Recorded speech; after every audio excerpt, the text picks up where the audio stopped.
Halo semuanya, selamat datang di channel kita, sebuah channel yang membahas tentang bagaimana cara menulis artikel jurnal dan tugas akhir kuliah, seperti skripsi dan tesis. Pada video sebelumnya, kita telah membahas tentang tahapan-tahapan yang perlu dilalui oleh seorang penulis. Dan di sana kita juga sudah membahas apa saja yang perlu dilakukan di setiap tahapan. Dalam video kali ini kita akan membahas tentang kesalahan umum yang sering dilakukan oleh para penulis, dan ini adalah kesalahan-kesalahan terbesar yang sering dilakukan oleh para penulis, terutama penulis pemula. Kesalahan ini perlu kita ketahui untuk kemudian kita hindari agar kita menjadi penulis yang lebih profesional dan karya tulis kita menjadi lebih baik. Mari kita mulai. Kesalahan pertama yang sering dilakukan oleh para penulis terkait tentang masalah fragmen kalimat. Jadi, hal yang harus kita pahami adalah bahwa setiap kalimat itu berisi pemikiran yang lengkap dan independen, serta harus dapat diterima. Artinya, sebuah kalimat barulah dia disebut sebuah kalimat kalau pemikiran yang disampaikan dalam kalimat tersebut lengkap dan dia harus dapat berdiri sendiri. Kita lihat contoh. Nah, pada contoh ini kita sengaja beri warna merah. Kita baca, para ilmuwan, ini ilmuwan tidak adawi ya. Para ilmuwan melaporkan tidak ada kematian manusia karena konsumsi kafein yang berlebihan. Titik. Meskipun kafein memang menyebabkan kejang dan kematian pada hewan tertentu. Nah, yang jadi masalah adalah pada kata meskipun sampai habis. Jadi itu bisa dikatakan bukan sebuah kalimat, sebab kalimat tersebut tidak memberikan pemikiran yang lengkap dan dia juga tidak bisa berdiri sendiri. Jadi meskipun kadang sebagian kita menganggap bahwa ini adalah hal yang biasa, tapi sebenarnya ini adalah sebuah kalimat yang keliru. Jadi perbaikan untuk kalimat tersebut kira-kira begini. Jadi di sana seharusnya bukan tanda titik, tapi tanda koma. Artinya itu adalah sebuah kalimat yang bisa dikatakan panjang. Jadi harusnya meskipun itu adalah bagian daripada kalimat sebelumnya. Jadi di sana seharusnya bukan titik melainkan koma. Jadi meskipun kafein memang menyebabkan kejang dan kematian pada hewan tertentu, itu bukan kalimat dan dia tidak dapat berdiri sendiri. Ini sebagai contoh, dan hal-hal seperti ini perlu diperhatikan oleh setiap penulis. Kemudian hal lain yang perlu diperhatikan dan menjadi kesalahan umum yang terjadi pada penulis adalah subjek dan predikat. Jadi harus kita pahami bahwa setiap kalimat itu wajib memiliki subjek dan predikat. Jadi barulah dikatakan dia sebuah kalimat kalau di dalamnya ada subjek dan predikat. Itu minimal. Terkait objek, itu tergantung predikatnya apa, kata kerja transitif atau intransitif. Terkait tentang masalah keterangan, itu tergantung kebutuhan. Kalau memang dibutuhkan berarti harus ada, kalau tidak dibutuhkan berarti ya tidak. Tapi subjek dan predikat itu wajib ada dalam sebuah kalimat. Nah, masalahnya seringkali ketika penulis itu tidak memuat, kalimat yang ditulis oleh penulis itu tidak memuat subjek atau tidak memuat predikat. Sehingga kalimatnya menjadi tidak jelas. Jadi hal yang perlu kita perhatikan adalah meskipun sebuah kalimat itu panjang, kalau dia tidak memiliki subjek maka tidak jelas siapa yang melakukan, ya. Atau sebuah kalimat itu punya subjek tapi tidak punya predikat, sehingga kalimat itu menjadi tidak jelas apa yang terjadi atau apa yang dilakukan oleh subjek. Jadi tidak selamanya bahwa sebuah kalimat yang panjang itu pasti sudah lengkap ada subjek predikatnya, belum tentu. Demikian juga sebuah kalimat yang pendek belum tentu tidak lengkap. Jadi bisa jadi justru kalimat yang pendek lah yang memiliki subjek dan predikat. Kita lihat contoh. Contoh pertama, mobil sedan hitam yang terparkir di badan jalan. karena kecelakaan semalam saat listrik padam karena hujan deras yang membuat kota terendam. Kalimat ini panjang, tapi sadarilah bahwa kalimat ini hanya memiliki subjek dan tidak memiliki predikat. Jadi, orang masih bertanya, ada apa dengan mobil tersebut? Kalau kita bilang terparkir di badan jalan, mengalami kecelakaan, itu memang hal-hal yang menjelaskan tentang mobil, tapi itu bukan predikat dalam kalimat ini. Itu hanyalah kalimat atau frase, bukan kalimat, itu hanyalah frase atau klausa yang menjelaskan tentang mobil yang mana. Tapi belum menjelaskan mobil itu apa dan segala macam, belum. Jadi kalimat itu hanya memiliki subjek dan belum memiliki predikat. Jadi meskipun kalimat ini panjang, sebenarnya kalimat ini belum dikatakan sebagai sebuah kalimat yang lengkap karena tidak memiliki predikat. Di contoh lain misalnya kita lihat mobil itu milik saya. Itu baru kalimat. Dan ini baru disebut sebuah kalimat yang lengkap meskipun pendek. Jadi mobil itu adalah subjek dan milik saya adalah predikat.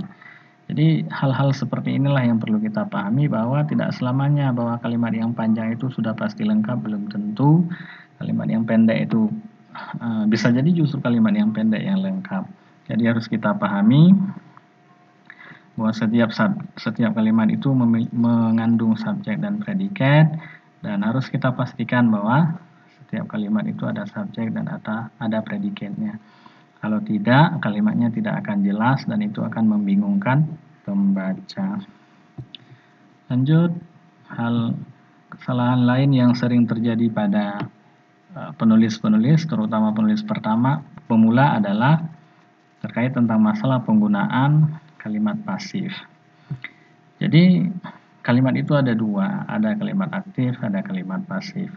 Maka perlu kita pahami kapan kita menggunakan kalimat aktif dan kapan kita menggunakan kalimat pasif.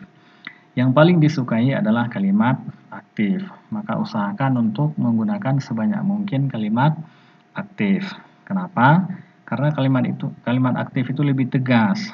Karena pelakunya langsung jelas siapa yang melakukan. Sementara kalimat pasif itu pelakunya tidak disebutkan sehingga tidak jelas siapa pelakunya.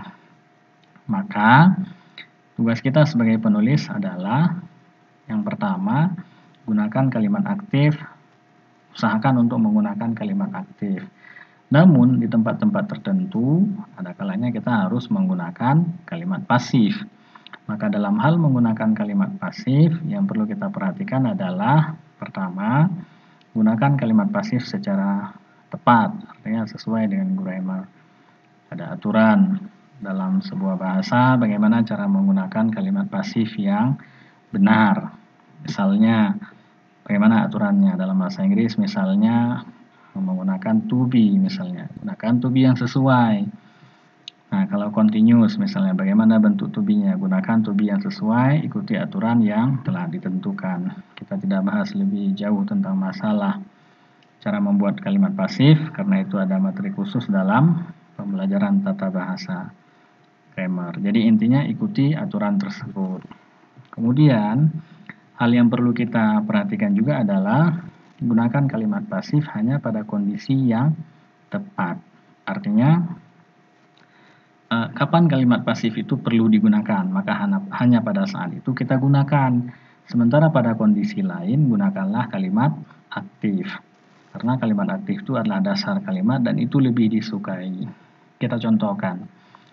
Misalnya ketika kita ingin menonjolkan pelaku, maka yang kita gunakan adalah kalimat aktif. Karena kalimat aktif itu menjelaskan siapa pelakunya. Namun ketika yang ingin kita tonjolkan adalah objeknya, bukan pelakunya, maka yang kita gunakan adalah kalimat pasif. Karena objeknya yang ingin kita tonjolkan. Jadi seperti itulah contohnya, maka perlu kita pertimbangkan kapan kita menggunakan kalimat pasif. Jadi gunakanlah kalimat pasif secara proporsional. Selanjutnya, nah ini juga penting untuk kita perhatikan terkait tentang masalah audiens atau pembaca kita. Jadi ini seringkali diabaikan atau mungkin tidak disadari oleh para penulis. Jadi harus kita pahami bahwa dalam menulis kita harus mempertimbangkan diri kita, tapi kita juga harus mempertimbangkan para pembaca. Maka ini sebuah kutipan yang penting bagi kita, jangan siksa pembaca dengan tulisan kita. Ini yang sering terjadi dan barangkali tidak kita sadari bahwa ketika membaca tulisan kita, si pembaca ini gusar dan sangat tersiksa dengan tulisan kita. Kenapa hal itu bisa terjadi? Karena memang kita tidak memperhatikan bagaimana cara menulis yang membuat pembaca nyaman. Kemudian perlu juga kita perhatikan bahwa pembaca itu bukan tetangga kita. Maka kita harus menjelaskan sesuatu yang memang perlu diketahui oleh pembaca. Jadi jangan kita posisikan bahwa seakan-akan pembaca kita itu sudah tahu segala hal yang kita tulis. Berikut ini kita lihat beberapa contoh. Misalnya nama tempat, tulislah dengan jelas. Misalnya jangan hanya tulis nama kecamatannya saja. Jadi perlu kita ingat bahwa pembaca kita itu bukan tetangga kita. Jadi mereka tidak tahu kecamatan kita itu ada di kabupaten mana, provinsi mana, negara mana, mereka tidak tahu. Terlebih apabila tulisan kita kirim ke pembaca internasional misalnya. Maka kalau hanya nama kecamatan saja yang kita tulis, manalah mungkin mereka tahu. Jadi harus kita tulis secara lengkap dan jelas, termasuk nama negara, barulah mereka tahu. Jadi jangan siksa pembaca dengan tulisan kita. Pembaca tulisan kita itu bukan tetangga kita. Tulis secara lengkap dan jelas. Kemudian jika ada singkatan misalnya, saat penyebutan pertama kita harus buat kepanjangannya apa. Jadi jangan hanya kita tulis singkatan saja, seakan-akan semua pembaca sudah tahu apa kepanjangannya. Tidak. Jadi perlu kita jelaskan ketika ada singkatan kepanjangannya itu apa. Cuman supaya tidak berulang, saat penyebutan pertama kita sebut kepanjangannya, untuk selanjutnya boleh kita sebut singkatannya saja. Kemudian kalau ada istilah atau kata tertentu dalam bahasa selain bahasa utama, maka itu juga perlu kita jelaskan saat penyebutan pertama. Misal bahasa utama yang kita gunakan dalam tulisan kita adalah bahasa Inggris katakanlah. Maka ketika ada istilah atau kata tertentu yang kita selip dalam tulisan kita yang bukan bahasa Inggris, maka itu perlu kita jelaskan pada saat penyebutan pertama. Apa makna daripada istilah atau kata-kata tersebut yang tidak ada dalam bahasa utama, itu perlu kita jelaskan saat penyebutan pertama sehingga pembaca tahu apa yang kita tulis itu. Jadi jangan kita kira bahwa pembaca itu tetangga kita ketika kita sebut istilah lokal yang ada di daerah kita, yang kita kira bahwa pembaca sudah tahu. Tidak. Jadi pembaca bukan tetangga kita. Jadi bisa jadi pembaca kita itu ada di negara lain. Jadi pembaca kita itu pembaca internasional. Jadi mereka tidak tahu istilah lokal yang ada di tempat kita. Perlu kita perhatikan, jangan siksa pembaca dengan tulisan kita. Kemudian gunakan juga kata, singkatan, atau istilah secara konsisten. Jangan kita balik-balik. Jangan sekali begini istilahnya, sekali begitu. Apalagi kalau istilah yang kita gunakan itu justru menjadi keyword.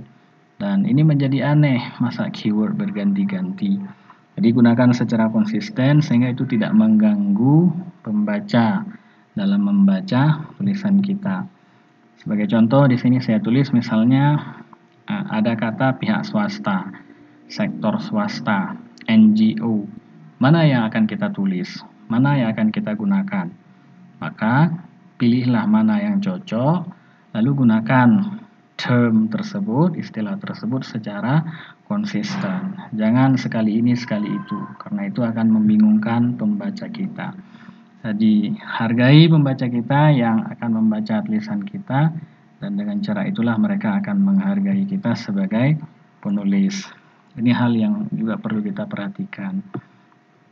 Selanjutnya, hal yang juga perlu kita perhatikan dan sering menjadi kesalahan para penulis dalam menulis adalah huruf kapital misalnya, tanda baca, dan spasi. Ini perlu kita perhatikan, jangan sampai salah tanda baca misalnya, atau spelling misalnya, spasi, huruf kapital harus ditempatkan pada tempat yang benar. Mari kita lihat contoh. Nah, coba kita baca kalimat ini. When it comes to eat. Bagaimana cara bacanya ini? Nah, jadi seharusnya di sini ada tanda koma. When it comes to eating, koma. Barulah people bla bla bla. Jadi seharusnya di sini ada tanda koma. Cuma karena tidak ada tanda baca yang sesuai, maka kalimat ini menjadi tidak jelas. Kita lihat contoh lain. Contoh yang pertama, paling atas kita lihat, let's eat grandma, dan tidak ada tanda baca. Jadi kalimat ini berarti apa? Mari kita semua memakan nenek. Dan dalam kondisi ini berarti nenek yang menjadi objek yang dimakan. Padahal mungkin yang dimaksud oleh si orang yang mengujar kalimat ini adalah let's eat, grandma. Jadi artinya yang dimakan adalah sesuatu yang lain, sementara grandma ini adalah orang yang diajak untuk makan. Maka dibuatlah di sini tanda koma dalam hal ini tanda baca, dalam hal ini tanda koma, menyelamatkan hidup saya. Jadi ketika ada tanda koma, maka yang dimakan bukan lagi grandma, tetapi objek yang lain. Sementara grandma hanyalah orang yang diajak makan. Jadi tanda koma membuat grandma tidak dimakan dan tetap masih hidup. Jadi hal-hal seperti ini perlu kita perhatikan agar tidak menjadi kesalahan, menimbulkan ambigu, dan membingungkan pembaca. Ini kesalahan yang umum terjadi yang perlu dihindari. Kemudian, ini kesalahan yang paling sering terjadi dan sangat-sangat perlu kita hindari, menulis sambil mengedit. Jadi perlu kita pahami bahwa tulisan yang kita baca hari ini, tulisan yang telah sampai ke tangan dan mata kita, itu adalah tulisan yang telah melalui proses revisi dan edit yang berkepanjangan dan dilakukan oleh banyak orang. Jadi tulisan itu tidak serta-merta setelah ditulis langsung dipublikasi. Penulis profesional sekalipun tidak menulis dan setelah menulis langsung publikasi, tidak. Jadi mereka tetap setelah mereka tulis, mereka revisi, mereka edit, lalu kemudian baru dipublikasi. Meskipun mereka penulis profesional, jadi mereka tetap tidak menghasilkan tulisan dalam sekali jadi. Karena kalau penulis profesional berarti standar mereka juga tinggi, maka mereka tidak akan mau tulisan mereka langsung dipublikasi begitu selesai mereka tulis. Jadi tetap mereka revisi, mereka edit, dan setelah itu baru dipublikasi. Jadi penulis profesional saja begitu, maka kita sebagai penulis yang katakanlah belum profesional juga harus melakukan hal yang sama. Jadi jangan pernah menulis sambil mengedit. Karena kalau kita menulis sambil mengedit, maka tulisan kita tidak akan pernah selesai. Nah, tulis sedikit, edit, sambil tulis, sambil edit. Kapan selesainya? Jadi hal yang perlu kita pahami bahwa saat kita menulis, ide dalam pikiran kita itu berjalan dengan sangat cepat. Maka ide tersebut perlu kita selamatkan dengan cara kita tulis apa yang terlintas dalam ide dan pikiran kita. Jangan pikirkan spelling, ini pengucapannya salah, kalimatnya tidak pas, kalimat ini tidak nyambung dan segala macam, jangan pikirkan itu. Di saat kita menulis, menulislah. Fokus kita hanya itu. Jadi ada waktu bagi kita untuk menulis, maka nanti ada waktu bagi kita untuk mengedit. Jadi penulis itu memiliki waktu untuk mengedit. Jadi setelah dia tulis, dia punya waktu untuk mengedit. Beda dengan pembicara. Kalau pembicara, seperti saya berbicara saat ini, pembicara itu tidak punya waktu untuk mengedit. Jadi tidak ada misalnya orang setelah berbicara, ini edit ya dari apa yang saya sampaikan tadi, itu tidak. Tapi kalau penulis, hari ini dia tulis, minggu depan dia edit, masih bisa. Makanya, karena kita punya kesempatan untuk mengedit, maka gunakan kesempatan itu untuk memperjelas kepada pembaca dengan sejelas-jelasnya. Saat menulis, tulis saja dan jangan edit. Nah, jadi tulis dulu kemudian baru edit. Nah, di sini saya buat ilustrasi tentang bagaimana cara menulis, proses menulis, dan mengedit, proses dari awal menulis sampai selesai. Di sini saya gambarkan sebagai sebuah makanan. Kita lihat yang paling kanan di ujung panah itu ada makanan yang sudah siap. Jadi makanan yang sudah siap itu kita umpamakan sebagai sebuah tulisan yang sudah jadi, lah ya, sebuah artikel jurnal, sebuah buku atau sebuah skripsi yang sudah jadi. Jadi yang harus kita pahami bahwa makanan yang sudah siap saji itu dia tidak serta-merta jadi, tetapi harus diproses secara berkepanjangan dulu sebelumnya. Nah, kita cerita dulu tentang masalah makanan. Jadi proses makanan itu, pertama, untuk jadi makanan seperti yang ada di sebelah kanan ini, pertama hal yang harus dilakukan adalah orang harus memikirkan dan merencanakan mau masak apa dan bahan bakunya apa. Nah, setelah membuat perencanaan seperti itu, lalu orang pun pergi ke pasar untuk berbelanja. Beli ini, beli itu, dan segala macam. Beli sedikit demi sedikit. Nah, setelah dia belanja, dia bawa pulang itu semua, lalu dia masak di dapur.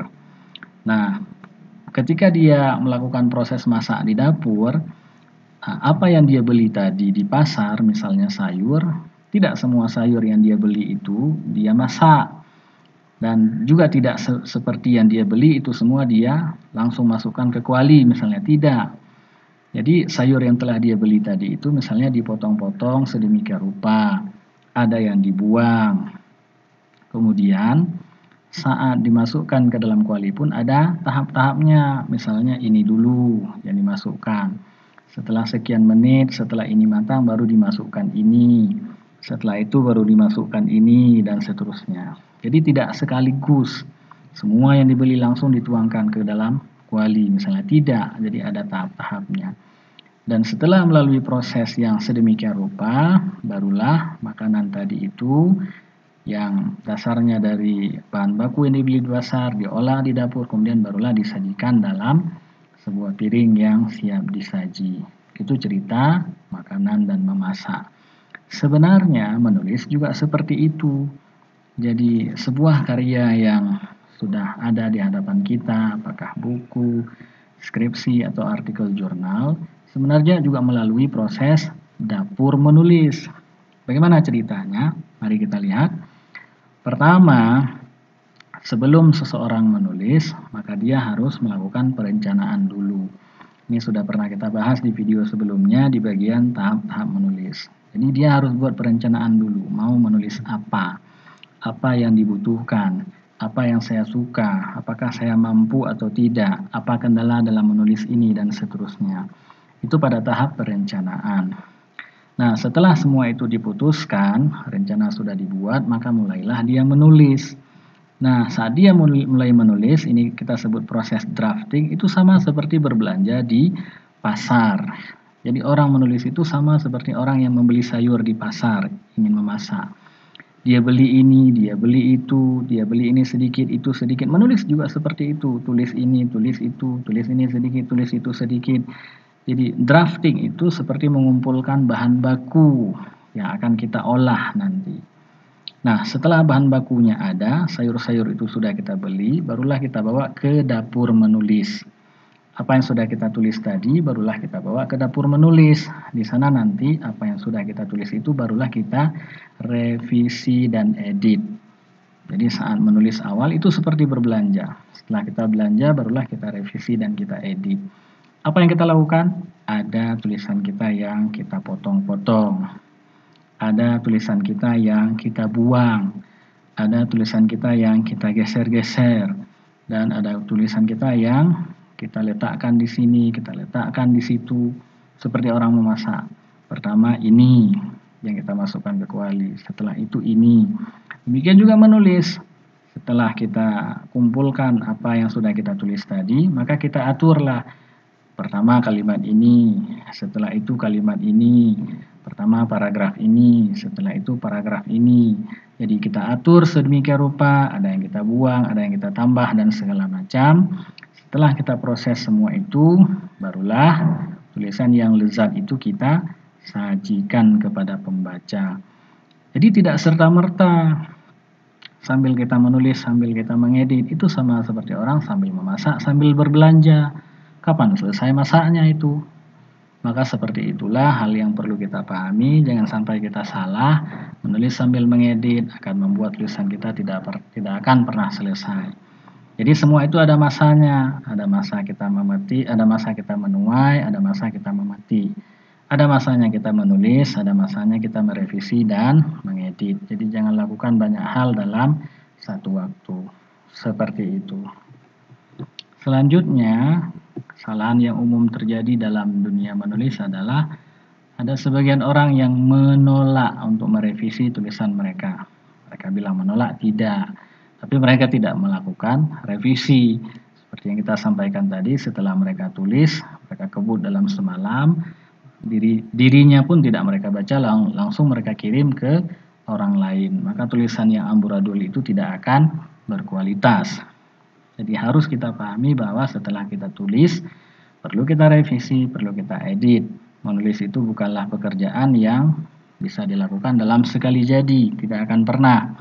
Seperti kita sampaikan tadi, penulis profesional pun mereka akan merevisi. Bahkan sering sekali mereka justru meminta orang lain untuk melakukan revisi. Di dalam revisi itu perlu kita pindahkan misalnya, pindahkan kalimat ini ke kalimat itu, paragraf ini ke paragraf itu, misalnya itu harus kita lakukan kalau memang dibutuhkan. Dan dalam revisi itu juga perlu kita buang kalimat yang perlu dibuang, seperti kita sampaikan tadi. Orang berbelanja, jadi tidak semua yang dia beli di pasar itu dia masak, tidak semua yang dibeli di pasar itu akan dihidangkan di piring saji, tidak. Jadi ada yang dibuang, maka jangan terlalu cinta terhadap apa yang sudah kita tulis. Nah, karena itu memang tidak kita butuhkan atau kita butuhkan tapi bukan untuk tulisan ini, untuk tulisan lain. Jadi buanglah bagian daripada tulisan kita, entah itu kata atau kalimat yang sudah kita tulis, kalau itu tidak perlu pindahkan. Kemudian kadang-kadang juga kita perlu revisi dengan cara menulis kembali. Tentu tidak semua, menulis kembali kalimat atau paragraf tertentu dengan memilih kata yang lebih baik misalnya, dengan menggunakan metafora misalnya, atau dengan menulis dengan menggunakan tipe kalimat yang berbeda misalnya. Di intinya kita buat kalimat itu menjadi lebih powerful misalnya, dan lebih jelas sehingga pembaca akan lebih tertarik dengan tulisan kita. Jadi intinya setelah tulisan itu kita tulis, maka perlu kita revisi dan perlu kita edit. Jadi jangan begitu selesai kita tulis langsung kita submit, kita publish. Itu akan membuat reputasi kita menjadi tidak baik. Kawan-kawan semua, itulah 7 kesalahan yang umum dilakukan oleh para penulis. Dan ini perlu kita hindari agar kualitas tulisan kita menjadi lebih baik dan agar pembaca kita juga suka dan menyenangi tulisan kita. Jadi kalau kita membuat pembaca nyaman, maka pembaca pun akan senang dengan tulisan kita. Kawan-kawan semua, itu saja video kita kali ini. Mudah-mudahan bermanfaat. Kalau ada pertanyaan atau komentar, silakan tulis di kolom komentar. Dan nantikan video-video selanjutnya, kita akan membahas sedikit demi sedikit. Kita akan membahas lebih dalam tentang masalah bagaimana cara menulis skripsi dan artikel jurnal. Itu saja, see you, salam.